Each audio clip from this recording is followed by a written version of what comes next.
Kelsey, now 2 days removed, how are you feeling, and did doctors give you any indication on how this even happened to you? I feel fine. As far as like, I don't think I could play in a real game for like another. I mean, realistically, I would hope not that it's over. I could just take some rest, but I probably should just take some time to kind of reset because I lost a lot of fluid. I think in that experience alone, I kind of just felt scared because for a while, my legs weren't, so numb and so paralyzed, so to speak, that I couldn't feel my feet. So I just think resetting, getting my bloodstream back flowing, to be able to and I think it just happened over usage, man. I think to answer your question, I think it was just, for one, if I'm honest, I never played that long. I never made it to a postseason. And then I just think, being there and being present for my team, I kind of never thought about anything like Rhabdo. I don't know how random that it even is in a playoff Game 5, but that's another conversation for another day.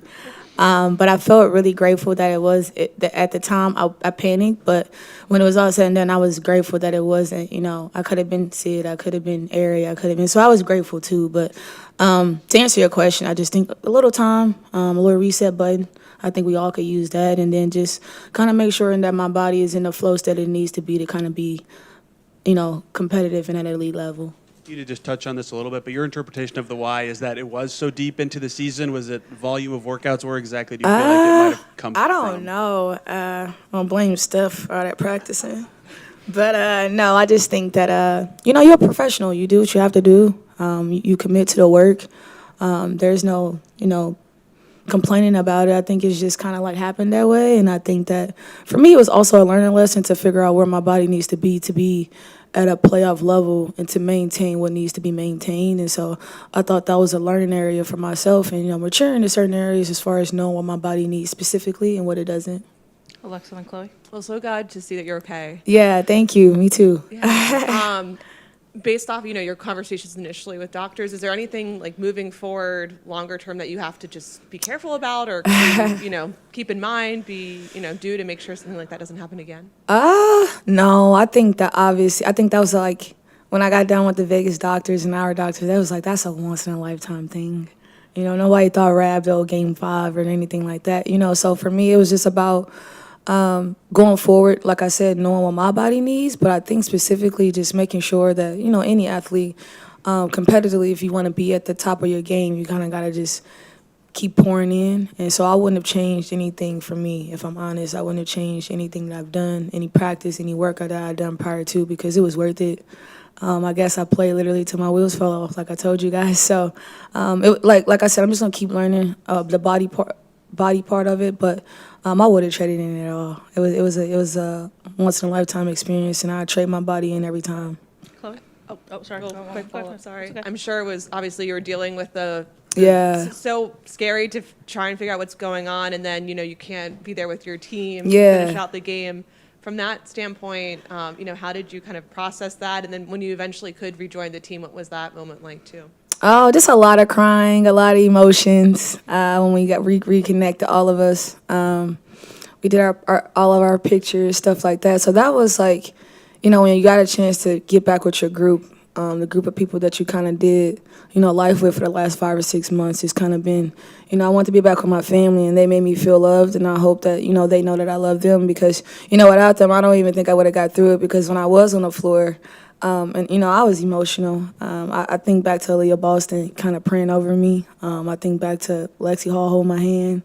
I think back to Bree Turner kind of just making sure my legs, she was like, Kelsey, they going to eventually move. She kept telling my legs was going to eventually move. And so that radiation of love was just, it's great to be able to play with the group that I play with. And I can honestly say I'll go to war with them in any kind of day. So it'll be a learning experience for all of us. But I felt grateful that the girls finished the game. Shout out to Odyssey Sims for kind of just being a competitor. Shout out to Lexi can finish the game, Tosh for just, finishing and making it feel like, we weren't going to go out without people know our name, and I think they did an unbelievable job, and so I'm happy for all of them. Chloe? Yeah, a lot of talk around the postseason was kind of just pushing through and kind of pushing through the fatigue. Yeah. Were there some symptoms possibly of the rhabdo that you thought were fatigue, but I think now?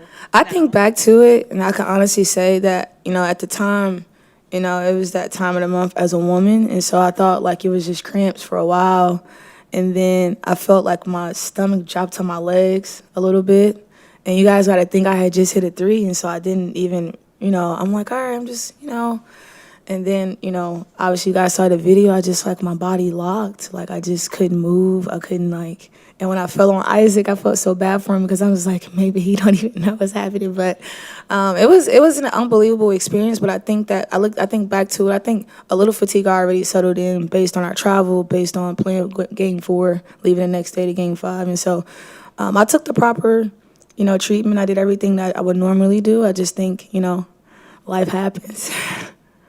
Scott. A couple specific questions. First of all, it looked like you refused the wheelchair. Heck yeah. Tell us about that. No, we're not doing a stretcher, man.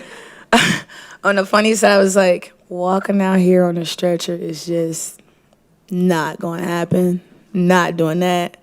And I was like, if you guys just get me off the floor so they can finish the game, I'll be fine. But I don't know if you guys saw my feet, but they were like dangling because I had no blood flow. And so me getting put off the court was just an act of God, really, because I couldn't lift my legs to move.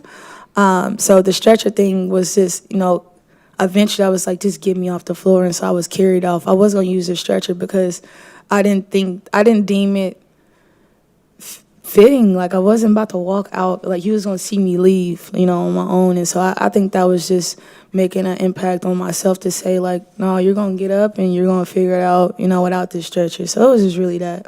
At what point did you get that feeling back, and when did you know, all right, we'll figure it out, I'll be good? I think a little bit after my toes start to move. And then once, that was kind of in the huddle, for a while. Like I said, I was just pretty numb. And then I started feeling my feet move a little bit, and my toes were wiggling a little bit. I'm like, all right. But I couldn't really lift because, the lack of blood flow like I wanted to. So me being picked up by Papa Todd Chamberlain, he was just keeping me calm for one, but he was just telling me, he was like, your legs are going to eventually start moving. You just got to get the blood flow back. And so I think that reiteration kind of just picked me up a little bit to kind of get through it. Pat and John in the back there. Kelsey, when you think about what you were able to accomplish this season and then all the resiliency you saw from this team, like how is that possible for you personally and then for this team as a group? Pat, I'll just be honest and I'll say that not a lot of people even expected us to be here. And I think that's within itself a lot to be proud about for our group. We handled a lot of adversity. I think the impact of losing CC was big and paramount for everybody, let alone us. And so that was a shift. People had to adjust. People had to transform them games a little bit to, make sure it was fitting for everybody. But I think the injuries, Pat, and I think that the team camaraderie that we had to keep, bringing people in and bringing people out. That was big for us. And I say this: it's hard to find culture. It's hard to establish that when you're trying to make a run, and when you're trying to be, a team, and you're trying to make, being C's, and you're trying to make the top 8. And so that stuff was big for us. And we could have folded. And we didn't. We didn't tuck our tail. We didn't complain. I kind of made it an effort as a leader in my own way to not complain about it, just, do the work. It wasn't anything that anybody was going to give us. Being the Fever the last couple of years, there's been more eyes than ever. And so, a lot of people may not like the Fever. So it's just a lot that you just had to be mindful of and be grateful about, too, because it could have been worse. And I'm proud of our group, Pat, too, because the adversity that we faced is not something small, that was big. It was big moments. We lost big pieces, and I think for us it was just about making sure that we kind of picked up where we left off and just kind of stand in tune and stand in it. Kels, with, as you said, people having to transform their games a bit over the course of the year, given all the adversity. But for you in an MVP finalist season, how did you feel like you grew personally with your game? I think the part that I grew the most at was, I think the best way to put it was, at this level I used to watch, I was grateful enough to watch Tyrese and Jalen Brunson and those guys in person in the NBA playoffs. And the one thing I took from Shai Gilgeous-Alexander and Jalen Brunson and Tyrese Halliburton was the fact that they took risk. And I don't know how to explain that, but as a guard and as a person that's trying to make plays for everybody else, you gotta allow your game to like let your game be your game and take a risk while doing it. And I think that you guys seeing me take a risk was just me trusting myself, trusting the confidence of my game. And I think that part was big for me because I had played on the 2 for a while, and then when TC went out, I shifted a little bit. And so I think it was big for me not to lose who I was and be able to take a risk and trust who I was and trust the work that I put in. And I say that to say that I wasn't doing that as much as I thought I was. And so when the more and more experience I got throughout the course of games, I'm like, dang, I got to take more risk. And, you got to know that you're doing it for yourself and for your team. It's not about anybody else. And so that was a big leadership shift for me. Tony? Were you able to watch the end of the game at the hospital? A little bit. I watched it in back because I was on the drip IV with a thing in my nose. So I was watching a little bit, and I was like, smiling when we did great stuff, and then I would shed a tear when we did bad stuff or stuff didn't go our way. And so I was like a wreck, but it was worth it. It was worth it. I'm so proud of our group because I feel like at that time there was so much happening that I don't know if anybody knew what would happen, and I was proud for our group for finishing. We'll go Alexa, then Rich. Kelsey, this is a question kind of looking ahead, being a free agent, having Yeah. an off season ahead of you. There's obviously uncertainty across the board, across the league. Yeah. Have you put any thought into, what you think you might, wish for, 2026 for yourself, whether you'd like to be back or Yeah. anything along those lines? I hope we got a league. So for there, I hope that when it's all said and done, we can, have a season period for all the girls, for every person that's, aspirations to be in the league and be in the W. I think for one, that's the start, being on the same page with that. Bless you. Being on the same page for that and kind of just, making sure we have a league to start. No matter what happens, having a league is kind of big for us. And I think individually for me, I'm going to take my time, figure out what my family needs. Losing a parent is a big shift. And so, I take in consideration how my mom feels now. I take in consideration how my siblings and, my intermediate family, my dad's mom is still alive, my grandmother. And so that's big for me. And so, family is big for me. And so I think talking to them and figuring out what's best for us and for what I need internally is always going to be important. And I think that takes time. But I will say to Indiana Fever, like 8 years, it's going to be a lot to talk about because I have so much love and so much aspiration for this place. And I think when the time is right, the great conversations will be had. But Indy is like my second family and everything I've been through the last 8 years. I don't think Indianapolis, Indiana, I don't think there's any other place that was greater for me, the growth and all that. So I think the right conversations will be had. And when it's time, I guess we'll all know. We got time for one more with Rich in the back. And Amber just made it clear to us that you will be the top priority. So this Fever team that started the season was so much different from the Fever team that ended the season. Yeah. And there's not even room on the roster for all the players who made contributions to this team. So how curious are you about what this Fever team is going to look like next year? Man, like you said, it's a lot of great questions. Some of it, I'm going to be honest with you, I don't even have control or know anything about, so I'll leave that to Steph, Amber, and all those guys. But to every person that contributed, I would like to think that whatever team that was, at the end, whatever team that was in the middle, whatever team was at the beginning, I would like to think that our culture was so big and so great that every person is going to have somewhere where they can show and be themselves based off what the Fever did this year. And I like to think that we put ourselves in position to kind of be in conversation for what we all need individually.